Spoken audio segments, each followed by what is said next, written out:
नमस्कार दोस्तों, स्वागत है एक बार फिर से आपका आपके अपने ऑफिशियल यूट्यूब चैनल अपार न्यूज नेटवर्क पर। कैसे हैं दोस्तों आप सभी लोग? आशा है बढ़िया होंगे, मस्त होंगे और हमेशा की तरह पल पल की चल रही खबरों से अपडेट होंगे। तो दोस्तों, जैसा कि आपको पता है कि आपका जो डेली करंट अफेयर्स का वीडियो है, लेटेस्ट न्यूज अपडेट है, ठीक है। न्यूज अपडेट की और करंट अफेयर्स की वीडियो आपकी अपने ऑफिशियल यूट्यूब चैनल अपार एजुकेशन पर जो आती थी, वो न्यूज नेटवर्क पर भी आती है, ठीक है। तो ठीक है, न्यूज नेटवर्क पर आपका जो लेटेस्ट न्यूज से बेसिस होता है, जो वीडियो, ठीक है, जो तैयार होता है अभी हाल ही फिलहाल की चल रही घटनाओं के साथ, उनसे आपका डेली करंट अफेयर का क्वेश्चन बनता है, ठीक है। करंट अफेयर के क्वेश्चन अलग अलग टाइप के होते हैं। कभी कभी ऑप्शनल होते हैं, वन लाइनर होते हैं, पैराग्राफ वाइज होते हैं, पॉइंट वाइज होते हैं, ठीक है। तो इस तरह से हम लोगों ने आज पैराग्राफ वाइज करंट अफेयर का question latest news update based से तैयार किया है, ठीक है। आपका करंट अफेयर्स का जो लेटेस्ट न्यूज अपडेट है, उसमें पहला जो आपका मेन हाईलाइटेड पॉइंट है, चार ऐसे पांच वर्ड हैं। क्लाइमेट स्ट्रेटजी 2030 लॉन्च, ठीक है। क्लाइमेट स्ट्रेटजी 2030 लॉन्च, जो अभी जलवायु परिवर्तन का, इनकी जो जलवायु की जिस तरह से बदलाव चल रहा है, ठीक है, उसको कह नहीं सकते कि कभी कभार गर्मी ज़्यादा पड़ती है, ठीक है, और ठंडी ज़्यादा पड़ती है, फिर बरसात ज़्यादा हो जाती है। जहाँ पे ज़रूरत नहीं होती वहाँ पे होती नहीं, जहाँ पे ज़रूरत होती है, ठीक है, वहाँ पे तो होती नहीं, मतलब जहाँ पे ज़रूरत नहीं होती वहाँ पे बहुत ज़्यादा हो जाती है। तो इस तरह से इसको देखते हुए वेदर डिपार्टमेंट ने, मौसम विभाग ने अभी क्या है, हाल ही में क्लाइमेट स्ट्रेटजी 2030 लॉन्च किया था, ठीक है।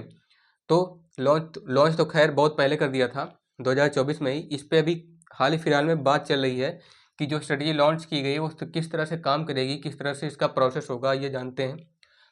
जो जलवायु परिवर्तन की, ठीक है, जलवायु परिवर्तन का जो एक स्ट्रेटजी होती है, उसका एक नियम होता है, ठीक है।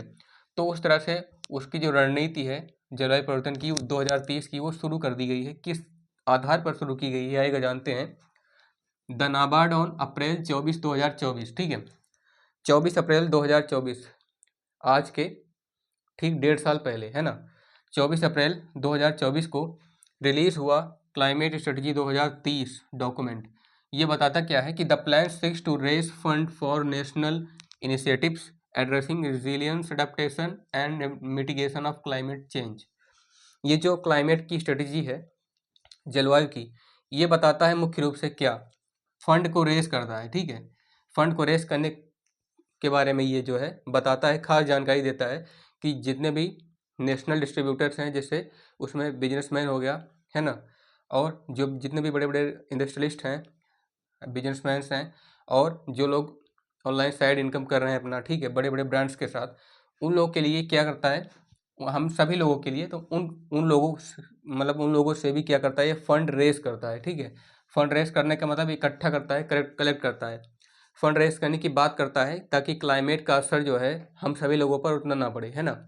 तो फॉर नेशनल इनिशिएटिव्स, जो राष्ट्रीय पहल है उसके लिए, एड्रेसिंग रिजिलियंस, किस किस के लिए फंड रेस करने की बात करता है, राशि एकत्रित करने की बात करता है, कि रिजिलियंस अडेप्टेशन, जो अनुकूलन है ना, वातावरण के अनुकूल जो हमारी क्षमता है रहने की, उसके लिए, and mitigation of climate change, जो क्लाइमेट चेंज का, जो जलवायु परिवर्तन का जिस तरह से उसकी पद्धति है, समय सीमा होती है, वो कह नहीं सकते कब ज़्यादा होती है कब कम होती है। तो इस सेक्टर में भी, मिटिगेशन के सेक्टर में, ठीक है, जलवायु परिवर्तन की अवतरण पद्धति जो होती है, इस सेक्टर में भी क्या है, ये प्लान को रेस, फंड को रेस करने की बात करता है, ठीक है। कौन सा, ये जो क्लाइमेट स्ट्रेटजी 2030 शुरू की गई है, ये बात करती है। उसके बाद है, in order to reach cumulative total of over 2.5 trillion by 2030। ये एक कुमुलेटिव है जो बताया गया है। कुमुलेटिव का मतलब एक टोटल बजट है जो 2030 तक 2.5 ट्रिलियन, ठीक है, 2.5 ट्रिलियन डॉलर, मतलब कि 2,500 बिलियन यूएस डॉलर, है ना। 2,500 बिलियन यूएस डॉलर 2030 तक इसका टोटल अमाउंट होने वाला है, ठीक है, ताकि इतना अमाउंट पहुंच सके क्लाइमेट चेंज की क्षमता का, है ना। India has to finance green projects with over 170 billion dollar per year. जो 2030 तक के 2.5 ट्रिलियन का अनुमान है, ठीक है, इसके लिए भारत को क्या करने की ज़रूरत है, एक साल में 170 बिलियन ग्रीन प्रोजेक्ट्स, ठीक है, 170 बिलियन डॉलर का ग्रीन प्रोजेक्ट लॉन्च करना होगा। ग्रीन प्रोजेक्ट जैसे सोलर सेल, सोलर एनर्जी हो गया, ठीक है, पवन ऊर्जा जो हो, जिसे आप लोग बोलते हैं, इस सेक्टर में, ग्रीन एनर्जी के सेक्टर में, ठीक है, काम करना होगा, जिसमें जैसे बायोडाइवर्सिटी हो गया, ग्रीन एनर्जी हो गया, और जैसे सीएनजी गैसेस वगैरह आ रही हैं, तो सीएन उसमें क्या होता है, थोड़ा सा और ध्यान देने की बात है कि जैसे लोग गाड़ी में क्या होते हैं सीएनजी भरवाते हैं, 4 व्हीलर है ना, 10 व्हीलर में जितने भी होती हैं 4 चक्का 8-10 चक्का वाहनों में, तो उसमें क्या करते हैं लोग भरवा तो लेते हैं जहाँ से सीएनजी बन रही है, जहाँ से ट्रांसफ़र हो रही है, ठीक है, अलग अलग पेट्रोलियम्स पे। उसमें क्या करिए जो छोटे छोटे एटम्स होते हैं, जैसे मतलब उसमें क्या करते हैं, जैसे जब एनर्जी बनती है एटॉमिक एनर्जी, तो उसमें क्या होते हैं और लोग रिएक्ट करते हैं एटॉम में, प्रोटॉन इलेक्ट्रॉन न्यूट्रॉन, ठीक है, तीनों की विशेषता होती है। तो उसमें क्या करते हैं कि जब उसका कम्बिनेशन होता है एक ही प्लेस पे, ज़्यादा अमाउंट जितना ज़्यादा हो सकती है उसकी कैपेसिटी, ठीक है, अगर वो उससे ज़्यादा जाएगा तो क्या करेगा, नुकसान करेगा। तो उस तरह से सीएनजी में भी ध्यान देने की बात है। ग्रीन पावर है, बहुत ही अच्छी बात है, लेकिन उसमें भी क्या करेंगे, थोड़ा सा सतर्क रहने की ज़रूरत है, ताकि अगर एक साथ 6 आपका मान लीजिए 6 किलो का है, तो आप लोग 4 से लोग, कुछ लोग को क्या करते हैं पूरा फुल करवा लेते हैं। तो फुल करवाने में ही बहुत ज़्यादा दिक्कत होती है, वो खासकर गर्मियों के महीने में, है ना, क्योंकि उसमें इलेक्ट्रॉन की कनेक्टिविटी न्यूट्रॉन से ज़्यादा होती है। और क्या होता है इसमें 170 बिलियन पर ईयर खर्च करना होगा भारत को, $2.5 ट्रिलियन की 2030 तक पहुंचने के लिए, है ना, ताकि ग्रीन प्रोजेक्ट्स के लॉन्च होने पर ये जो क्लाइमेट स्ट्रेटजी है इसका फ़ायदा 2030 तक सभी लोगों को, भारत के सभी लोगों को मिल सके, है ना। पूरा पूरा पॉइंट का कहने का यही मतलब है। और उसके बाद AEO status green to gem and jewellery sector.